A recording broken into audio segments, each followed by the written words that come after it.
Shalom, selamat pagi Bapak Ibu dan saudara-saudari yang terkasih di dalam Tuhan Yesus. Puji Tuhan, pagi ini kita masih diberi kesempatan untuk beribadah. Walau melalui ibadah streaming, kami berharap tidak mengurangi rasa hormat kita kepada Tuhan. Oleh sebab itu, marilah kita bangkit berdiri, kita awali ibadah kita dengan pujian hormat bagi Allah Bapa.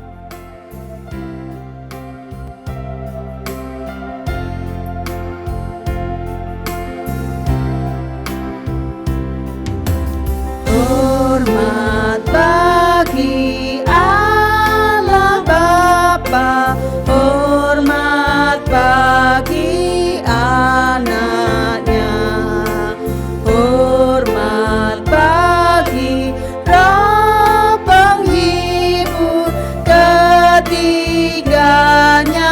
yang esa.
Ibadah pagi ini kita mulai dalam nama Allah Bapa, Allah Putra dan Allah Roh Kudus.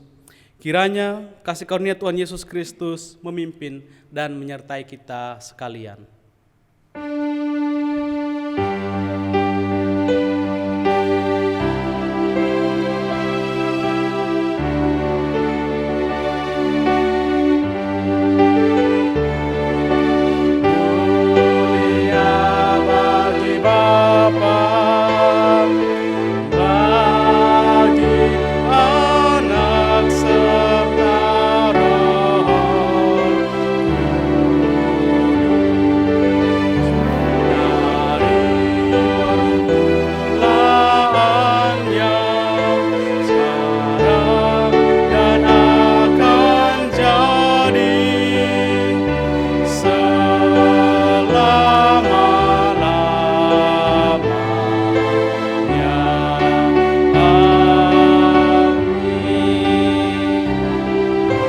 Dengarlah firman Tuhan demikian, sekalipun sekarang ini kamu seketika harus berduka cita oleh berbagai-bagai pencobaan, maksud semuanya itu ialah untuk membuktikan kemurnian imanmu yang jauh lebih tinggi nilainya daripada emas yang fana, yang diuji kemurniannya dengan api, sehingga kamu memperoleh puji-pujian dan kemuliaan dan kehormatan pada hari Yesus Kristus menyatakan dirinya. Amin, amin, amin.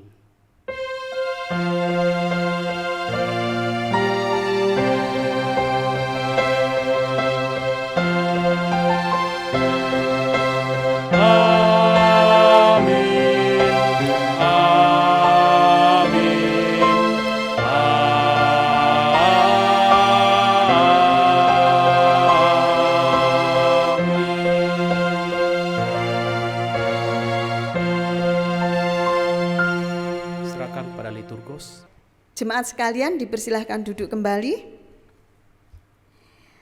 Haleluya, glory bagi Dia. Terpujilah nama Tuhan karena Dia sangat baik. Berkat dan anugerah-Nya menyertai kita sepanjang hari-hari yang kita lewati sepekan ini. Pagi ini saatnya kita datang mengucap syukur, memuliakan dan menyembah Dia. Saat ini ku datang lagi.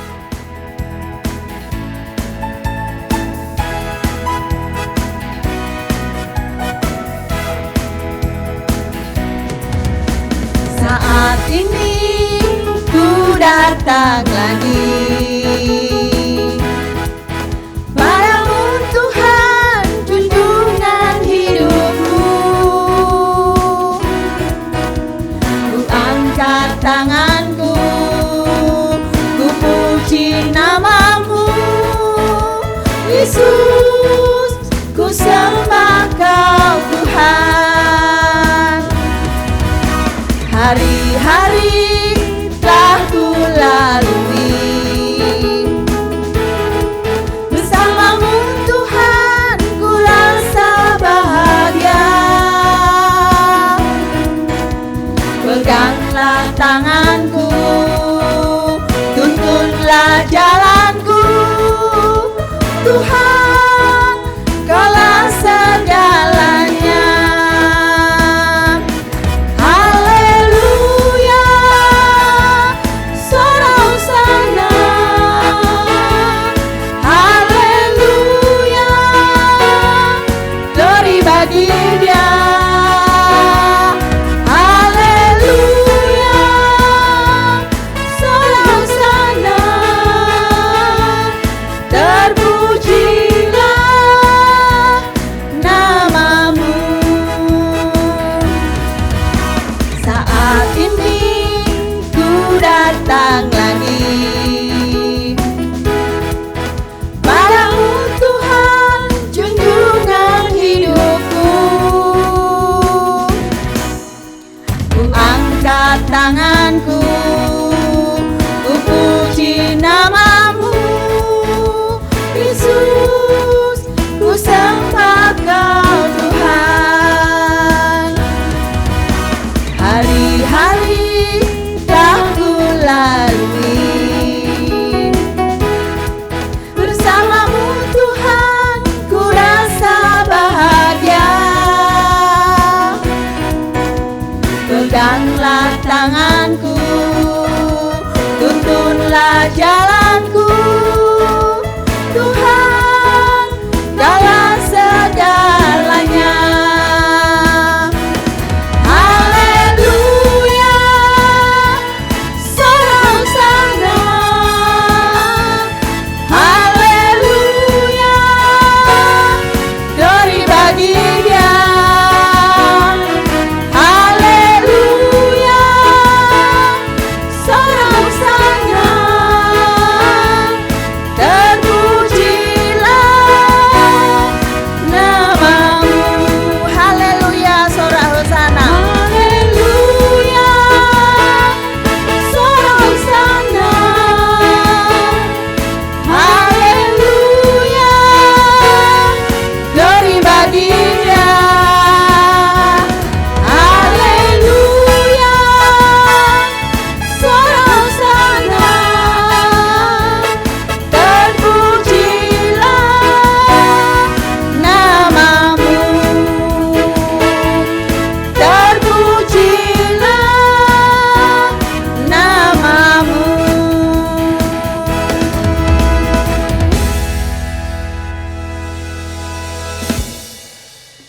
Bapak Ibu yang terkasih di dalam Tuhan Yesus, akhir-akhir ini sering kita mendengar berita-berita yang membuat kita takut, khawatir, bingung akan kondisi pandemi yang terjadi yang tak kunjung mereda.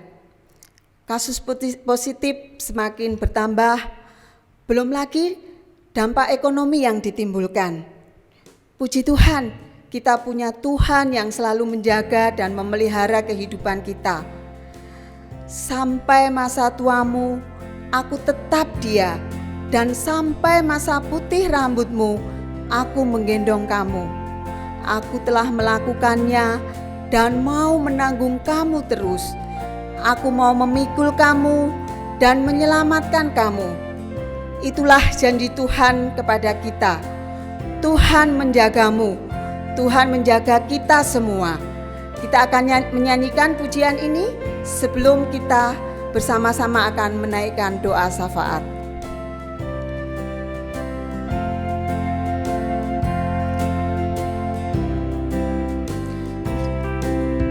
Janganlah takut kesusahan, Tuhan menjagamu.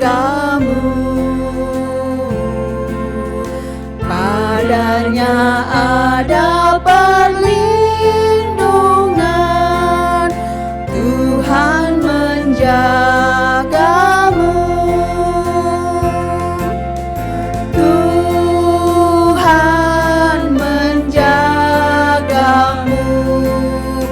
Setiap saat di sisimu, Ia menjagamu sepanjang umurmu.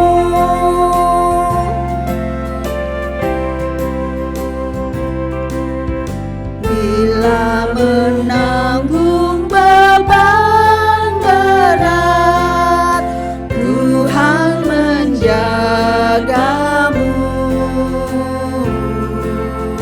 Masa depanmu kelam pekat, Tuhan menjagamu.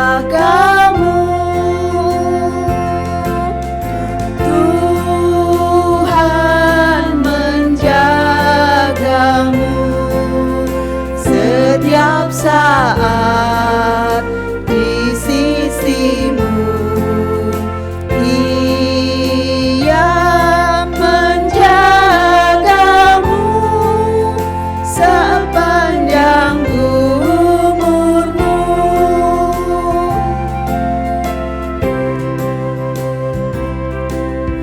Doamu selalu didengarnya, Tuhan menjagamu. Yang kau perlukan diberikannya, Tuhan menjagamu.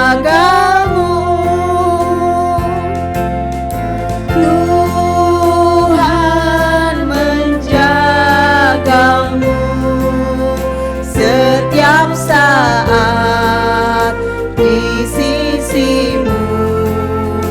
Ia menjagamu sepanjang umurmu.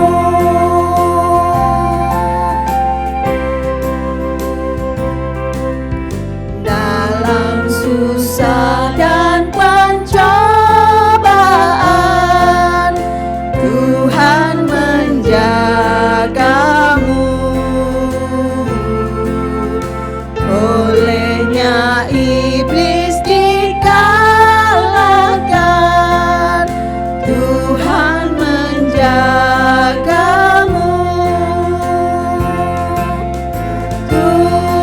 Tuhan menjagamu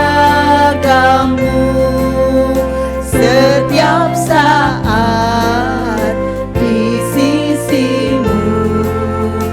Ia menjagamu sepanjang umurmu. Tuhan menjagamu setiap saat di sisimu. Ia menjagamu sepanjang umurmu.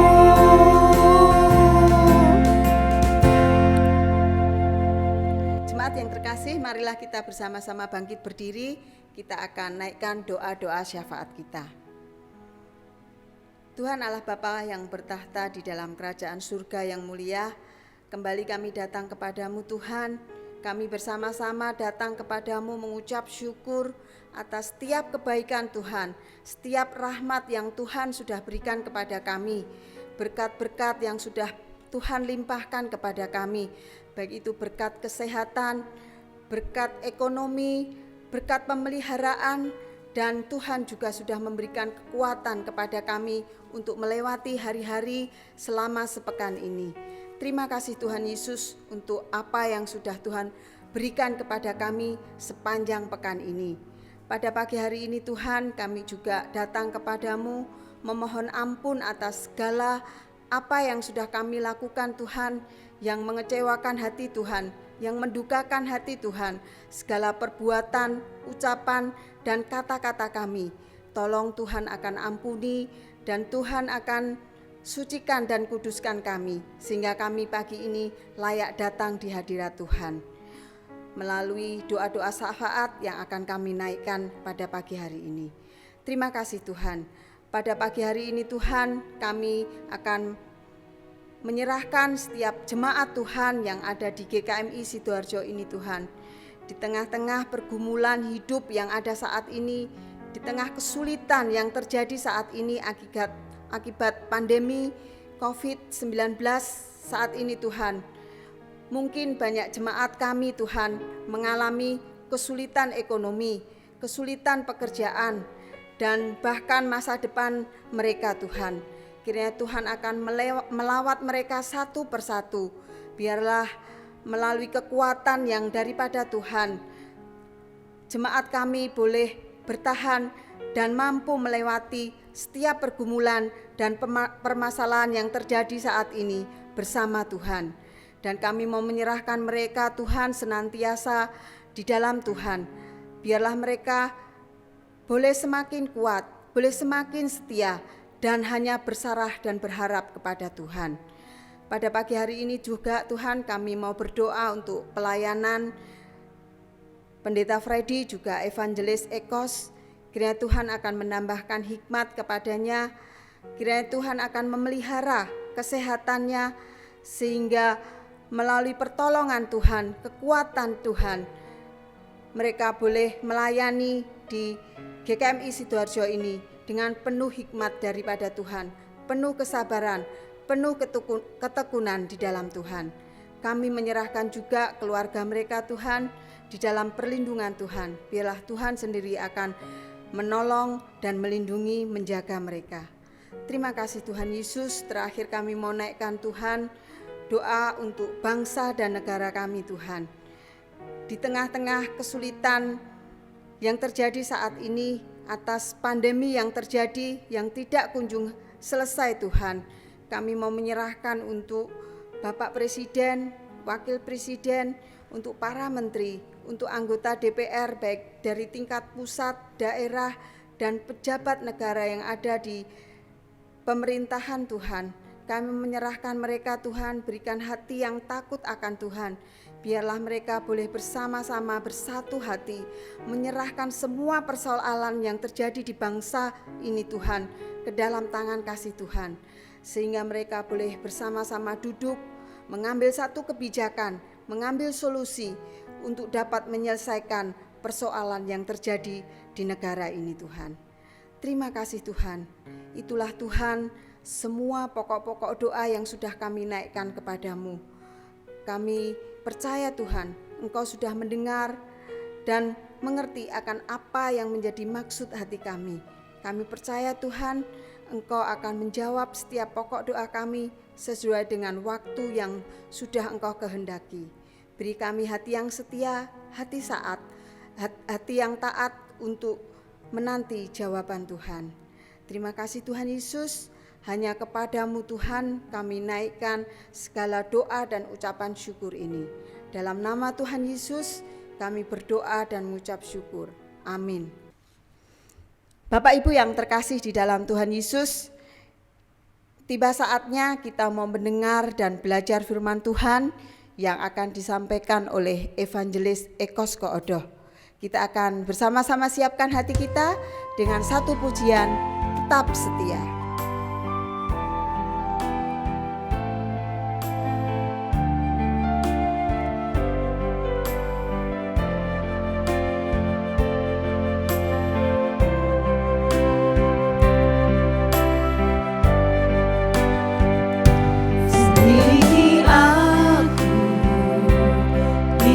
hatimu, apakah ku sungguh mengasihimu, Yesus? Kau yang Maha tahu dan menilai hidupku, tak ada yang tersembunyi bagimu. Telah kau lihat kebaikanmu yang tak pernah habis di hidupku. Ku berjuang sampai akhirnya kau dapati aku tetap setia. Selidiki aku, lihat hatimu, apakah ku sungguh mengasihimu, Yesus? Kau yang Maha tahu dan menilai hidupku, tak ada yang tersembunyi bagimu. Telah kulihat kebaikanmu yang tak pernah habis di hidupku. Ku berjuang sampai akhirnya kau dapati aku tetap setia.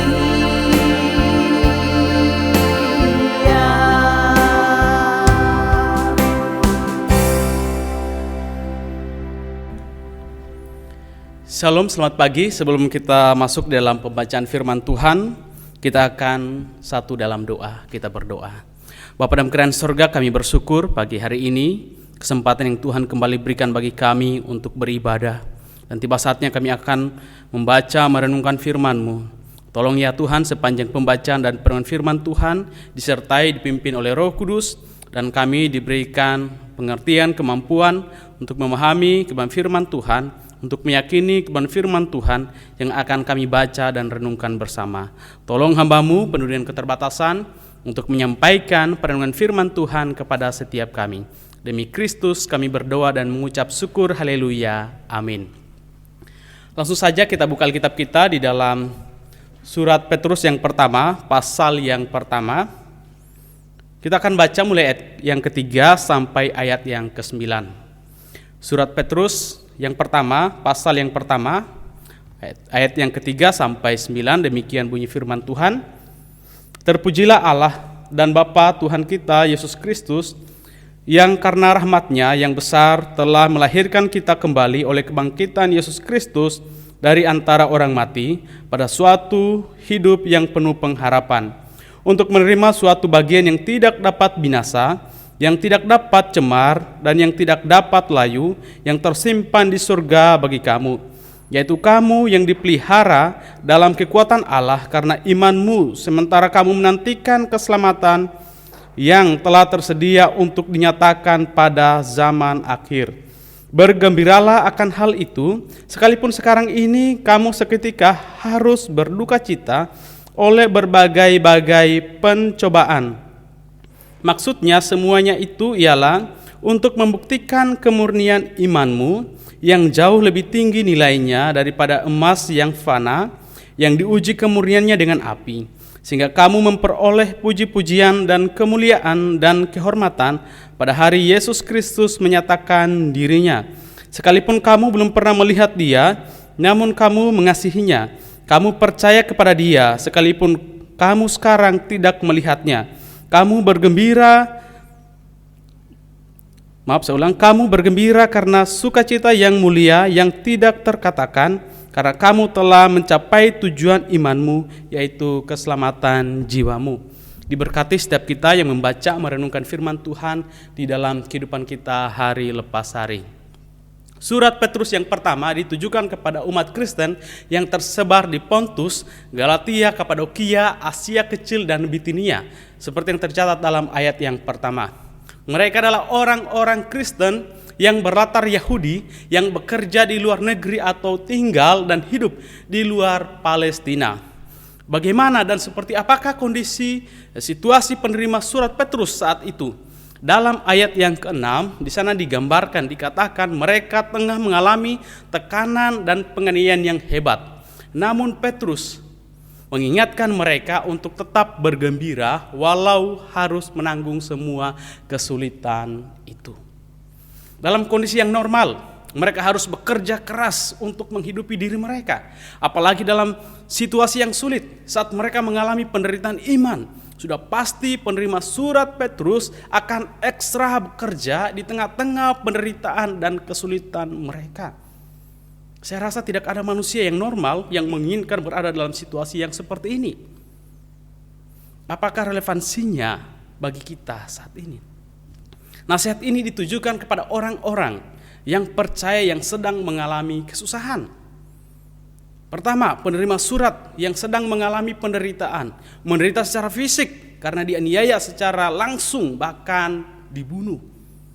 Menderita secara psikis karena besar dan beratnya tekanan yang dihadapi hari lepas hari, di mana mereka dikejar di mana-mana. Mereka menderita dan mengalami kerugian secara ekonomi, dipersulit, diperhambat dalam bekerja. Saat kita mengalami penderitaan karena status sebagai orang percaya, ingatlah bahwa orang-orang percaya di abad pertama juga mengalami penderitaan yang sama. Jika saat ini kita mengalami kesulitan hidup akibat pandemik ini, ingatlah orang-orang percaya yang menerima surat Petrus juga mengalami kesulitan ekonomi yang luar biasa. Mereka bahkan mengalami siksaan fisik dan berakhir pada kematian. Dari keadaan yang menderita yang digambarkan oleh Petrus, jemaat yang teraniaya, yang serba kekurangan, berduka cita karena kondisi hidup mereka yang serba kesulitan dan kekurangan ini, Rasul Petrus mengalihkan perhatian penerima suratnya pada kekayaan rohani yang berlimpah, warisan rohani dan sukacita yang abadi yang telah dan akan orang-orang percaya kepada Kristus terima kelak. Tujuannya agar penerima suratnya terhibur dan berpengharapan di tengah-tengah kesulitan yang sedang mereka alami. Penerima surat Petrus berlatar Yahudi. Tentu dalam pemahaman lama mereka, warisan kekayaan adalah tanah Kanaan, tanah perjanjian, negeri yang saat ini sedang mereka tinggalkan. Dalam bacaan kita ada begitu banyak kekayaan rohani yang telah kita terima. Dan selanjutnya, dikatakan firman Tuhan kita akan juga mendapatkan warisan dari Allah Bapa kita. Petrus mengatakan kita telah dipilih Allah. Ini adalah penekanan pada kedaulatan Allah. Dalam PL digunakan pemilihan Allah atas Israel sebagai umat yang khusus, di mana Tuhan menjadi Allah mereka. Dalam PB berkaitan dengan keselamatan rohani yang Tuhan berikan kepada orang-orang yang terpilih. Dikatakan juga dikhususkan, dikuduskan. Penerima surat, yaitu orang percaya, adalah orang-orang yang dikhususkan, yang dipanggil keluar, dipisahkan dan diberikan tugas khusus. Dalam pasal yang kedua, ayat yang ke-9, tugas itu berkenan dengan menyaksikan kebesaran Allah, pencipta dan penebus yang benar. Artinya, pemilihan pengudusan untuk hidup dan memberitakan Injil Kristus. Petrus juga mengatakan kemampuan untuk taat kepada Kristus. Dalam Alkitab selalu diberikan gambaran tindakan-tindakan Allah yang selalu berinisiatif dan manusia menanggapinya dengan pertobatan, iman, pelayanan, dan dalam ketekunan. Petrus juga mengatakan bahwa umat yang terpilih ini, umat yang dikhususkan ini, orang-orang percaya yang sedang menderita ini, menerima pemercikan darah Kristus. Mereka memperoleh penebusan. Hubungan manusia dengan Allah telah rusak oleh dosa. Dan untuk mendapatkan hubungan baru dengan Allah, perlu ada pendamaian melalui kematian, pengorbanan Yesus Kristus. Orang-orang percaya adalah orang-orang yang telah dibeli dengan lunas dengan darah Yesus Kristus. kelahiran kembali oleh kebangkitan Yesus Kristus, supaya kita berpengharapan. Rasul Petrus sedang menyinggung pengalaman mereka sebagai rasul, di mana ketika Kristus mati, maka pupuslah harapan mereka mengenai Mesias. Mereka berada dalam ketakutan, dalam tekanan sebagai murid yang dilawan oleh para imam. Akan tetapi kebangkitan Yesus membawa harapan baru, semangat baru, kehidupan yang baru, arah hidup yang baru. Yang dulu sudah layu, kini kembali mekar. Mereka memiliki arah hidup dan harapan dalam kebangkitan Yesus Kristus. Bahkan ini merubah sikap hidup mereka. Ini berlaku bagi pembaca surat Petrus di zaman itu dan kita orang percaya di zaman ini. Kebangkitan Yesus juga berkenan atau menjadi dasar bagi kebangkitan orang percaya. Dikatakan juga Petrus menerima iman yang terpelihara, yang menjamin kehidupan kita bukan diri kita tetapi Allah. Tegas dikatakan oleh Rasul Paulus, kita dipelihara oleh kekuatan Allah. Kondisi penerima surat sedang menderita. Tanpa kekuatan Allah mereka tidak mungkin dapat bertahan. Seringkali kondisi hidup yang sulit membuat kita kecewa, ya, bahkan membuat kita bisa saja terhilang untuk sementara waktu, kehilangan percaya. Dikatakan selanjutnya bahwa orang-orang yang terpilih ini, penerima surat Petrus, telah menerima anugerah iman, kepercayaan kepada Yesus Kristus sekalipun mereka tidak pernah melihatnya secara jasmani. Di dalam ayat yang ke-8. Jadi kalau perhatikan bagian ini sama halnya yang dikatakan Tuhan Yesus kepada Thomas dalam Yohanes pasal 20 ayat 29b. Berbahagialah mereka yang tidak melihat namun percaya. Petrus melihat semangat beriman, semangat hidup daripada orang-orang percaya yang tersebar ini.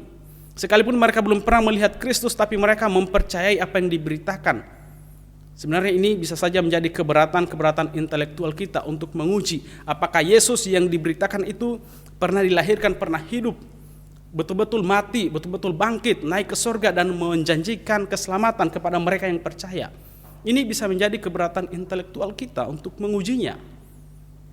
Dikatakan juga bahwa orang-orang percaya yang saat ini sedang menderita telah memperoleh keselamatan jiwa. Keselamatan yang telah dinubuatkan oleh nabi-nabi perjanjian lama. Kasih karunia yang ditujukan kepada mereka yang terpilih dan oleh Roh yang menubuatkan tentang Kristus yang akan menderita dan kemuliaan yang akan didapatkannya sesudahnya. Demikian juga untuk orang-orang percaya yang saat ini telah memperoleh keselamatan, tetapi dalam waktu seketika dikatakan mereka harus dahulu menderita oleh karena iman mereka. Tetapi sesudah itu mereka akan dimuliakan.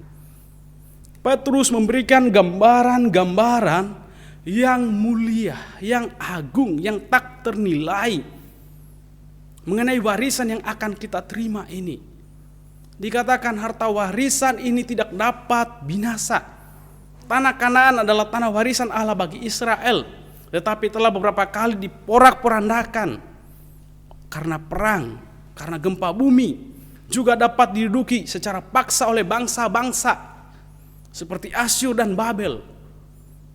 Dan pada saat menerima surat Petrus ini, Israel sedang dalam kekuasaan Romawi. Artinya warisan secara jasmani yaitu tanah perjanjian ini sangat sulit untuk dipertahankan. Demikian juga warisan-warisan yang kita miliki, yang kita dapatkan dari orang tua kita, sangat sulit untuk kita pertahankan. Warisan yang akan diberikan Allah Bapa kita kepada setiap kita yang percaya adalah warisan kehidupan dan berkat-berkat rohani sesuai dengan pekerjaan iman kita. Tidak dapat diganggu gugat, tidak dapat diporak-porandakan. Makanya dikatakan Paulus dalam Roma pasal 8 ayat 35, ayat 38 dan 39 bahwa penindasan, aniaya, kelaparan, ketelanjangan, maut, penguasa-penguasa di bumi, iblis tidak dapat memisahkan kita dari kasih Kristus. Gambaran yang kedua yang Petrus berikan, dikatakan bahwa harta warisan ini tidak dapat dicemari. Tanah perjanjian, yaitu Palestina, seringkali dicemari dengan praktek penyembahan berhala kepada ilah-ilah palsu, kepada Baal. Akan tetapi tentang warisan rohani yang telah dan akan kita terima, dikatakan tidak dapat dicemari oleh kuasa tangan manusia, bahkan iblis. Bahkan orang percaya sendiri tak dapat dijamah, karena Kristus di pihak mereka, Kristus di pihak kita. Gambaran ketiga, warisan ini tidak dapat layu atau luntur. Warisan ini bersifat kekal. Bahkan warisan ini tersimpan dengan aman di sorga. Kita mewarisi rumah, tanah, usaha, mobil, dan uang. Dan masih banyak hal-hal yang bersifat materi yang diwariskan kepada kita. Warisan ini bisa berpindah tangan. Warisan ini bisa direbut secara paksa dengan cara sengketa. Dapat rusak dan dapat habis. Berbeda halnya dengan warisan rohani. Yang menjadi pertanyaan bagi kita saat ini, apakah kita mempedulikan harta rohani ini, warisan rohani ini, mengindahkannya, menginginkannya? Itu pertanyaan bagi kita. Bapak, Ibu, dan saudara sekalian yang sedang mendengarkan pemberitaan firman Tuhan dan perenungannya dalam keadaan yang baik ataupun dalam keadaan yang kurang baik, seperti yang berulang kali ditekankan kepada setiap kita mengenai kondisi kita yang terdampak pandemik virus corona ini. Firman Tuhan hari ini diberitakan bagi kita untuk dapat memberikan penguatan dan pengharapan iman. Penderitaan dan penganiayaan terhadap orang Kristen di abad-abad pertama yang dikejar-kejar untuk dianiaya dan dimatikan, yang mengalami kerugian, kesulitan secara ekonomi, ini terjadi secara global di antara orang-orang percaya di zaman itu. Dan saat ini pun kita mengalami penderitaan secara global, yaitu dampak daripada virus corona ini, yang tidak hanya berdampak pada orang-orang yang tidak percaya, tapi juga orang-orang yang percaya. Tetapi yang menjadi pertanyaan bagi kita, mengapa orang percaya di abad pertama itu dapat bertahan, kuat, berpengharapan, beriman, dan bahkan mengalami sukacita di saat bersamaan padahal sedang mengalami duka cita, aniaya, dan segala dampaknya dalam kehidupan mereka? Ada 3 poin yang akan saya tekankan di sini tentang apakah itu iman yang teruji. Karena ini yang menjadi tema kita pada pagi hari ini, iman yang teruji. Iman yang teruji di dalamnya ada ketaatan. Di ayat yang kedua maupun di pasal yang kedua ayat 18-25 dikatakan di sana supaya taat kepada Yesus Kristus. Di dalam pasal yang kedua ayat 18-25 di sana Petrus memberi perintah agar orang-orang percaya, yaitu hamba-hamba, untuk tetap taat, tunduk kepada Tuhan mereka, entah itu baik ataupun yang bengis. Ketundukan di sini oleh karena kesadaran akan Allah. Dikatakan di ayat yang ke-13 dan 19 pasal yang kedua. Bagi Petrus, penderitaan karena Kristus adalah kasih karunia. Jadi kalaupun kita saat ini mengalami penderitaan, itu adalah kasih karunia yang Tuhan berikan bagi kita. Dalam pasal yang kedua ayat yang ke-20. Di mana letak kasih karunia-Nya? Karena menderita bagi Kristus. Saya pikir Injil ini sangat kontras sekali dengan Injil kemakmuran. Salah satu panggilan orang percaya yang ditekankan Petrus pada bacaan ini, yaitu panggilan untuk menderita. Ini sangat dimungkinkan dalam dunia yang telah jatuh dalam dosa. Ya, tapi ingat, Petrus mencatat dalam pasal yang kedua ayat 21-25 bahwa Kristus pun telah meninggalkan teladan penderitaan bagi kita. Yesus juga ketika berinkarnasi mengalami kesulitan-kesulitan yang kita alami. Kalau mau jujur, sebenarnya ada banyak alasan-alasan yang logis yang masuk akal untuk kita berhenti taat dan percaya kepada Allah. Yang pertama, karena banyak dan lamanya mengalami penderitaan yang berat dan bahkan dapat berakhir pada kematian. Ini bisa menjadi alasan logis bagi orang-orang percaya penerima surat ini ataupun kita untuk meninggalkan iman percaya kita. Pasal keempat ayat 12 dikatakan, penderitaan itu seperti nyala api siksaan. Alasan yang kedua, yang ini juga logis. Karena penerima maupun kita saat ini belum pernah berjumpa atau melihat Yesus secara langsung. Dalam ayat yang ke-8, keraguan intelektual kita. Apakah Yesus yang diberitakan benar-benar pernah lahir, mati, bangkit, naik ke surga, memberi keselamatan, membangkitkan orang percaya, memberikan mujizat dan sebagainya. Dalam keberatan intelektual kita bisa saja kita berhenti untuk percaya karena kita belum mengalaminya. Alasan logis yang ketiga, karena kita pasti mendambakan kesejahteraan. Kita akan mengejar dan meningkatkan kesejahteraan hidup kita. Apalagi konteks orang-orang percaya pada saat yang menerima surat ini adalah para perantau. Sebagai perantau, mereka juga di saat bersamaan sedang menderita. Kerja dan bisnis terhambat karena mereka orang percaya yang dilarang, dianiaya. Kalau kita melihat dalam bacaan kita, para hamba-hamba, para pekerja Kristen menderita dari tuan mereka yang jahat, yang bengis. Padahal mereka sudah berbuat baik, tetapi masih menderita. Kita mungkin berkata iman kok menyusahkan. Harusnya dalam pikiran kita, iman itu mensejahterakan kita. Tetapi yang terjadi justru sebagai orang percaya, kita yang percaya kepada Tuhan yang berkuasa, yang ajaib, justru mengalami penderitaan. Kita dikatakan harus taat. Arti dan maksud dari harga ketaatan kepada Kristus, seberat-beratnya, sesulit-sulitnya keadaan kita, tetap saja diperintah, dituntut untuk beriman kepada Yesus Kristus. Kita bisa saja mengalami kesusahan, penyakit, aniaya, dan puncaknya kematian, entah karena iman kita ataupun karena situasi pandemik saat ini. Kita adalah orang-orang pilihan Allah, telah dikhususkan untuk dapat beradaptasi bahkan menghadapi segala kemungkinan penderitaan di dunia yang berdosa ini. Bagi kita yang lemah ini bukanlah perintah yang ideal, tetapi bagi Allah yang berkuasa memelihara iman kita, ini adalah perintah yang ideal dari Tuhan. Bandingkan dalam Matius pasal yang ke-10 ayat 30 dan Lukas ayat 14 ayat 27. Barang siapa tidak memikul salibnya dan mengikut aku, dikatakan Yesus, ia tidak layak bagiku dalam Matius. Di dalam Lukas dikatakan tidak dapat menjadi murid Kristus. Kalau kita menolak untuk menderita, dikatakan kita tidak layak untuk Kristus, tidak layak menjadi muridnya.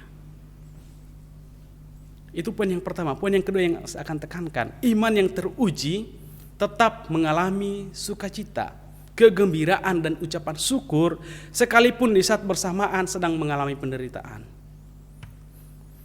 Ini tidak seideal, tidak segampang diucapkan, tetapi ini adalah perintah yang harus kita lakukan. Tom Bissett dalam bukunya Mengapa anak-anak Kristen meninggalkan iman mereka? Dalam penelitiannya ia menemukan ada 4 alasan utama orang Kristen meninggalkan iman percayanya. Salah satunya karena bagi mereka iman Kristen tidak lagi berguna. Orang-orang ini tidak bisa menemukan kedamaian, sukacita, makna, kebahagiaan yang dijanjikan iman Kristen mereka. Ada yang kecewa karena gereja, ada yang kecewa karena sikap teman seiman mereka, kondisi-kondisi hidup yang sangat tragis, dan akhir dari kecewa mereka pada Allah, mereka pergi dengan perasaan yang sakit, dengan keadaan rohani yang lemah. Tom Bissett menceritakan kisah Susan, seorang istri pendeta bernama Billy, yang mengalami kepahitan dan kekecewaan, tidak dihargai sekalipun telah mendedikasikan hidupnya, segala talentanya untuk menjadi pianis gereja, untuk mengurus hal-hal administrasi dalam gereja, membantu pelayanan daripada suaminya. Tetapi ia tidak dihargai seperti orang yang pelayanan bersamanya. Ia juga mengalami kesepian karena sering ditinggal oleh suaminya. dan tidak ada teman untuk menceritakan keluh kesahnya. Dikatakan juga bahwa ia mengalami depresi karena keadaan hidupnya yang tidak berubah dan tidak lekas menjadi baik. Iman Kristen tidak dapat menjawab kesedihan daripada Susan. Contoh lain dalam Alkitab, Demas, murid Paulus, dikatakan juga bukan hanya murid tetapi teman sekerja, tapi akhirnya meninggalkan pelayanannya. Mengapa? Karena mengalami kekecewaan rohani. Demas mengalami kesesatan rohani karena tujuan-tujuan dalam pelayanan tidak terlaksana. Alkitab mengatakan karena ia mencintai dunia dan berangkat atau pergi ke Tesalonika. Ia bersama-sama dengan Paulus, sementara Paulus sedang menderita. Demas, yang mungkin saya seorang muda, yang tentu saja sudah cukup lama mengikut Paulus dalam pelayanan, menyaksikan bagaimana Paulus mengalami penderitaan. Ia telah menyerahkan hidupnya seutuhnya untuk melayani Tuhan dengan harapan memperoleh sesuatu yang baik yang ia harapkan dalam iman percayanya. Tapi ternyata ia tidak menerima apa-apa. Susan, Demas justru mendapatkan penderitaan semata, kekecewaan semata, kepahitan semata. Mereka bergumul sekian waktu dan pada akhirnya mereka memutuskan untuk pergi. Firman Tuhan mengatakan bersukacita atau bergembiralah. Ayat ini bentuknya perintah. Karena bentuk perintah dari kalimat ini terkesan pertama sepertinya penderitaan orang-orang percaya ini biasa-biasa saja. Yang kedua sepertinya Rasul Petrus tidak respect terhadap keadaan orang-orang percaya yang sedang mengalami penderitaan. Bapak Ibu yang sekalian yang dikasihi Tuhan, perhatikan waktu mendengar anak kita lulus dengan nilai yang bagus, kita akan bergembira. Mengapa? Karena anak kita bisa masuk di sekolah atau universitas pilihan unggulan. Bahkan kalau lulus nanti universitas dengan nilai yang bagus, sangat mudah sekali, menolong sekali untuk mencari pekerjaan. Kita juga bersukacita karena mendapat promosi jabatan. Orang yang bekerja akan senang mendapat promosi jabatan. Hasil cek kesehatan yang bagus setelah memeriksa dirinya ya. Kalau punya proyek yang lancar, dapat bonus berupa mobil baru, rumah, uang dalam jumlah yang besar, tentu kita akan senang. Atau juga karena mendapat voucher belanja. Ini untuk ibu-ibu ya, atau liburan bersama keluarga yang suka jalan-jalan ya, yang suka berlibur ya. Pasti senang mendapat voucher untuk berlibur bersama keluarga. Tanpa diberi perintah untuk bersukacita atau bergembira, kita akan melakukannya.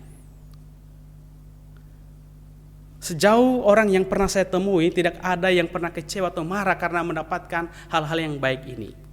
Ya, itu aneh ya rasanya ya, kalau dapat ini dapat itu yang baik-baik justru kita keberatan dan marah. Dalam hal pencapaian perkara yang sia-sia atau yang sementara, saya akan meminjam istilah daripada pengkhotbah. Kita dapat meluapkan kegembiraan kita terlebih dalam perkara yang kekal. Idealnya dalam perkara yang kekal, abadi dan pasti harusnya sukacita kita jauh lebih meluap lagi. Istilah yang dipakai untuk kata gembira menggambarkan sukacita yang meluap-luap. Tetapi sebaliknya jika kita kehilangan hal-hal yang saya katakan tadi yang bersifat materi, sangat dimungkinkan bagi kita untuk kehilangan sukacita pada saat itu, kegembiraan pada saat itu. Kita mungkin akan diberi saran, diberi nasihat. Kemungkinan kita menolak, iya. Tetapi jika kondisi ini dibiarkan, maka kita bisa saja kehilangan percaya kita kepada Allah dan pergi dalam keadaan lemah iman. Jujur sulit bagi kita untuk bersyukur, bersukacita, bergembira di saat bersamaan kita sementara mengalami hancur hati, mengalami duka cita, kepahitan dan sebagainya. Rasul Petrus menyampaikan ini dalam bentuk perintah, maka pilihlah mau taat atau tidak taat. Tapi apa sih sebenarnya yang melatari perintah ini? Ada dua yang melatari. Kalau kita lihat dalam ayat yang ke-6 dikatakan di sana dengan jelas ya, karena itu ya, bergembiralah akan hal itu. Apa maksudnya hal itu? Kalau kita lihat ayat yang pertama sampai ke-5 di sana jelas, tadi Yesus sudah katakan di awal ya, berkat-berkat rohani yang telah kita dapatkan di dalam Yesus Kristus, pemilihan, pengudusan dan sebagainya. Kita dilahirkan kembali dan sebagainya. Di dalam ayat yang ke-8b maupun 9 dikatakan, kamu bergembira dengan sukacita yang tak terkatakan dan yang dipenuhi kemuliaan, karena akhir dari tujuan imanmu sedang tercapai, yaitu keselamatan jiwamu. Kita harus bersyukur. Ini alasan pertama untuk kita tetap bersukacita dalam penderitaan, karena keselamatan jiwa kita. Demas dan Susan telah kehilangan iman percaya mereka. Mereka telah salah menilai perkara rohani dalam kehidupan mereka, sehingga mereka meninggalkan pelayanan mereka dan pergi untuk mengejar dunia. Yang kedua, alasan yang Petrus berikan, karena penderitaan yang sifatnya sementara. Bergembiralah akan hal itu, sekalipun sekarang ini kamu seketika harus berduka cita oleh berbagai-bagai pencobaan. Penderitaan dapat kita alami dalam waktu yang singkat ataupun dalam waktu yang lama. Saya yakin para penerima surat ini mengalami pergumulan yang berat dan mengalami duka cita yang sangat mendalam dan luar biasa. Maksud dari perintah ini bukan untuk mengabaikan atau mengesampingkan segala penderitaan itu. Penekanan perintah ini adalah bagaimana kita untuk tetap beriman, bersyukur, bersuka cita, dan bergembira saat mengalami duka cita. Kita sementara menggumulkan persoalan global yang sama. Imbasnya yang terasa dalam kehidupan kita, yang sangat berat. Akan tetapi dikatakan firman Tuhan, bersukacitalah senantiasa dalam Tuhan. Sekali lagi kukatakan, bersukacitalah. Kata Paulus, berbahagialah orang yang miskin di hadapan Allah, karena mereka yang mempunyai kerajaan surga. Berbahagialah orang yang berduka cita, karena mereka akan dihibur, kata Yesus. Poin yang ketiga, iman yang teruji telah mengalami proses pemurnian. Ayat yang ketujuh, maksudnya semuanya itu ialah untuk membuktikan kemurnian imanmu yang jauh lebih tinggi nilainya daripada emas yang fana, yang diuji kemurniannya dengan api, sehingga kamu memperoleh puji-pujian dan kemuliaan dan kehormatan pada hari Yesus Kristus menyatakan dirinya. Mengapa kok iman kita perlu diuji? Bukankah Tuhan Maha tahu? Tapi firman itu mengatakan bahwa perlu diuji kemurnian iman kita. Saat kita beriman kepada Yesus Kristus, pengharapan iman itu diarahkan pada hal yang sementara atau hal yang kekal, yang rohani atau yang materi. Penderitaanlah yang akan menguji kemana arah iman percaya kita kepada Allah. Allah menguji kemurnian iman kita, segala motivasi kita yang tidak murni ketika kita mengejar sesuatu di dalam Kristus Yesus.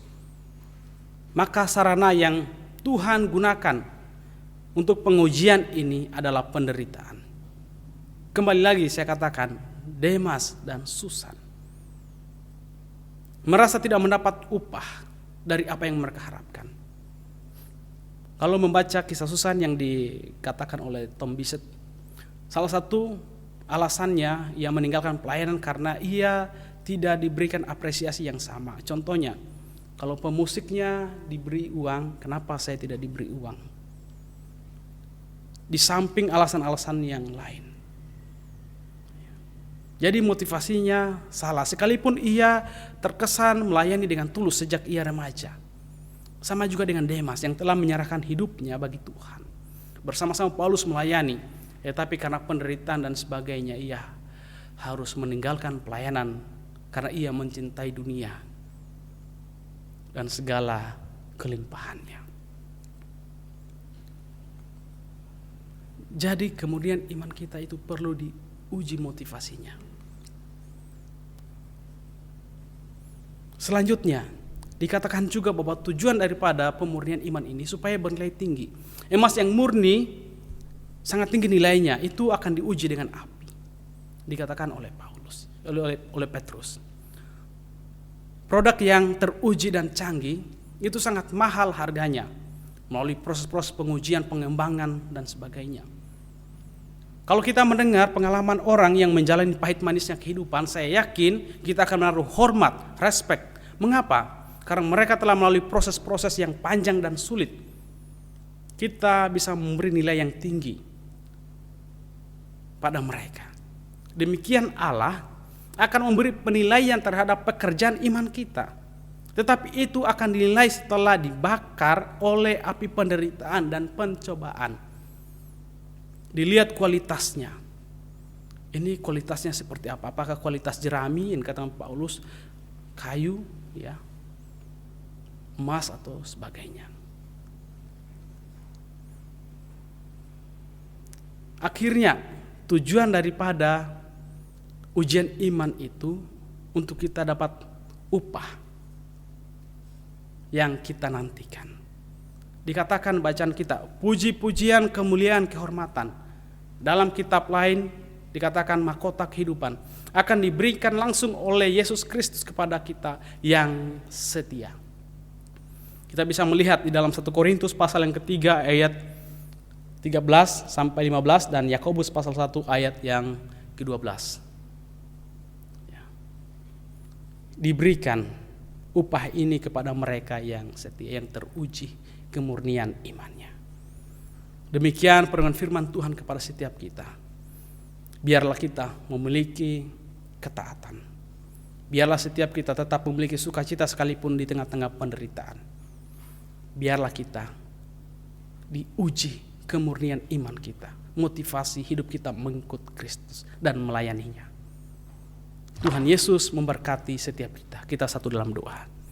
Kami bersyukur ya Tuhan buat pembacaan firman Tuhan pada pagi hari ini yang boleh mengajarkan kami tentang iman kami yang diuji oleh penderitaan kesusahan yang Tuhan pakai sebagai sarana untuk memurnikan kehidupan iman kami. Biarlah kami oleh kuasa Allah yang memelihara iman percaya kami untuk tetap taat, untuk tetap bersukacita, bergembira, bersyukur sekalipun kami harus menderita seketika waktu lamanya. Bahkan akhirnya Tuhan mendapati motivasi kemurnian iman kami tulus di hadapan Tuhan, semata-mata untuk melayani dan hidup bagi kemuliaan Tuhan. Dan kami memperoleh warisan yang Tuhan telah janjikan sesuai dengan pekerjaan iman kami masing-masing. Biarlah kami sungguh-sungguh memaknai, menghargai nilai-nilai rohani ini yang akan kami miliki kelak. Tidak hanya fokus pada perkara-perkara manusiawi yang sementara sifatnya, yang juga akhirnya kami akan tinggalkan, hanya wariskan kepada orang-orang setelah kami. Terima kasih Tuhan, terima kasih Yesus. Biarlah Tuhan mengarahkan pandangan kami pada perkara surgawi. Demi Kristus kami berdoa dan mengucap syukur, haleluya. Amin. Tuhan sudah memberkati kita dengan kesehatan, kekuatan, dan rezeki. Dan terlebih kita juga sudah mendapat berkat rohani berupa firman Tuhan pada pagi hari ini. Saatnya kita mengucap syukur kepada Tuhan melalui persembahan, tentunya beri yang terbaik untuk Tuhan. Firman yang mendasari persembahan kita pada pagi hari ini kita ambil dari 1 Tesalonika 5 ayat 18. Mengucap syukurlah dalam segala hal, sebab itulah yang dikehendaki Allah di dalam Kristus Yesus bagi kamu. Beri yang terbaik.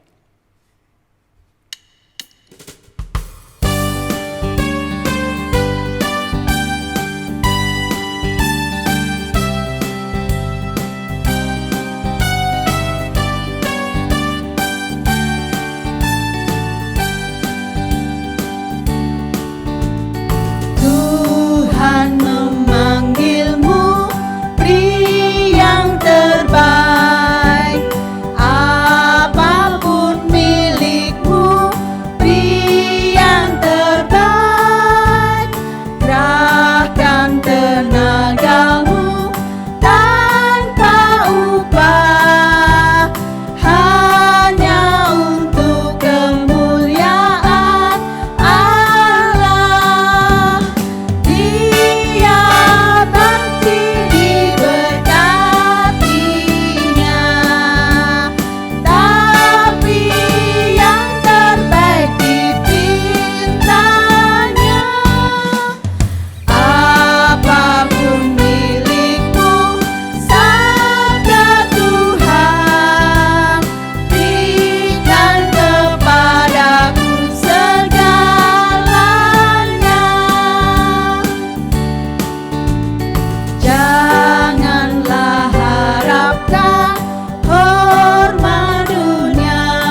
Sebagai umat pilihan Tuhan, marilah kita tetap setia di dalam iman kita kepada Tuhan Yesus, selalu bersandar dan berharap hanya kepadanya.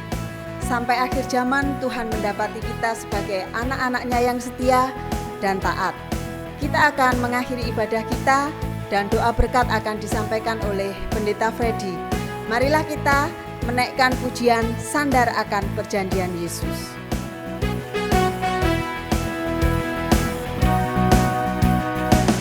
Marilah bersandar pada Al-Masih, pujian dan hormat berilah padanya.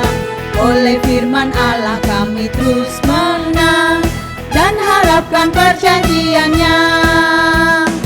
Sandar, sandar, sandar akan perjanjian Tuhan Yesus. Sandar, sandar, ku sandar akan janji penebus. Pekerjaan Tuhan dijalankan terus, sambil ku harapkan janji pelepas. Berjaga, berdoa dan percayalah, kedatangan Tuhan dah dekat. Sandar, sandar, sandar akan perjanjian Tuhan Yesus. Sandar, sandar, ku sandar akan janji penebus. Hai semua orang yang rindu menang, baca janji Tuhan serta yakinkan.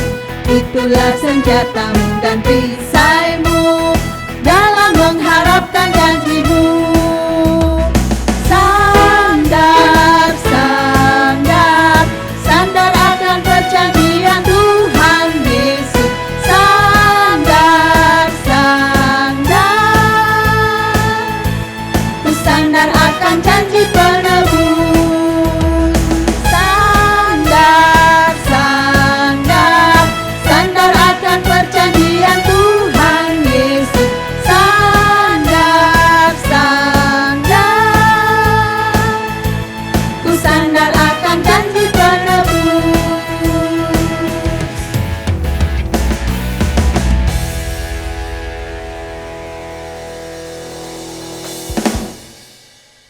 Jemaat sekalian yang kasih Tuhan, marilah kita akan mengakhiri rangkaian ibadah kita pada pagi hari ini. Kita akan bersama-sama masuk di dalam doa. Karena itu saya undang jemaat sekalian untuk bangkit berdiri. Mari kita satukan hati berdoa bersama-sama.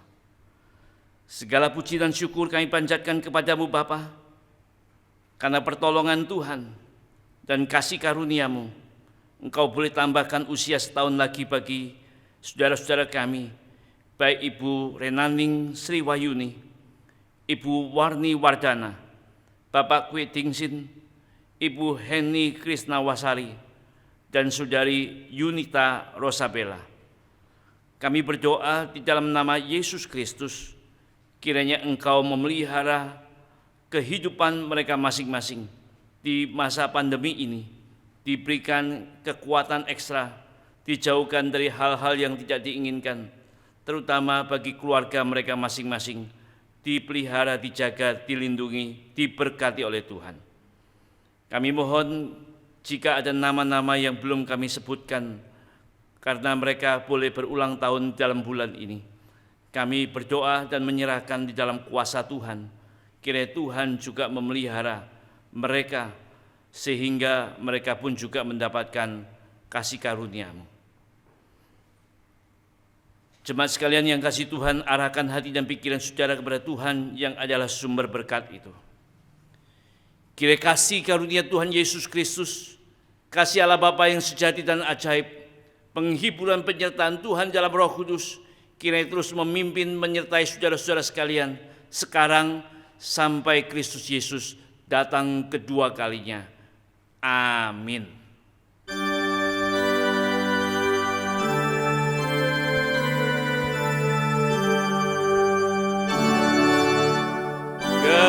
Kepada Allah dipuji,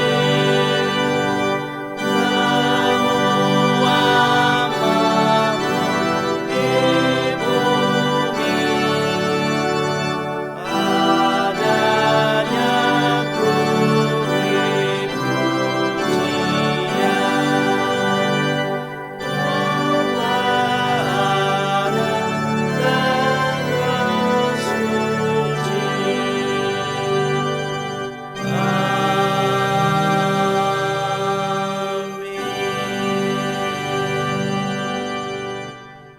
Jemaat sekalian yang kasih Tuhan, silakan duduk, ambil waktu teduh.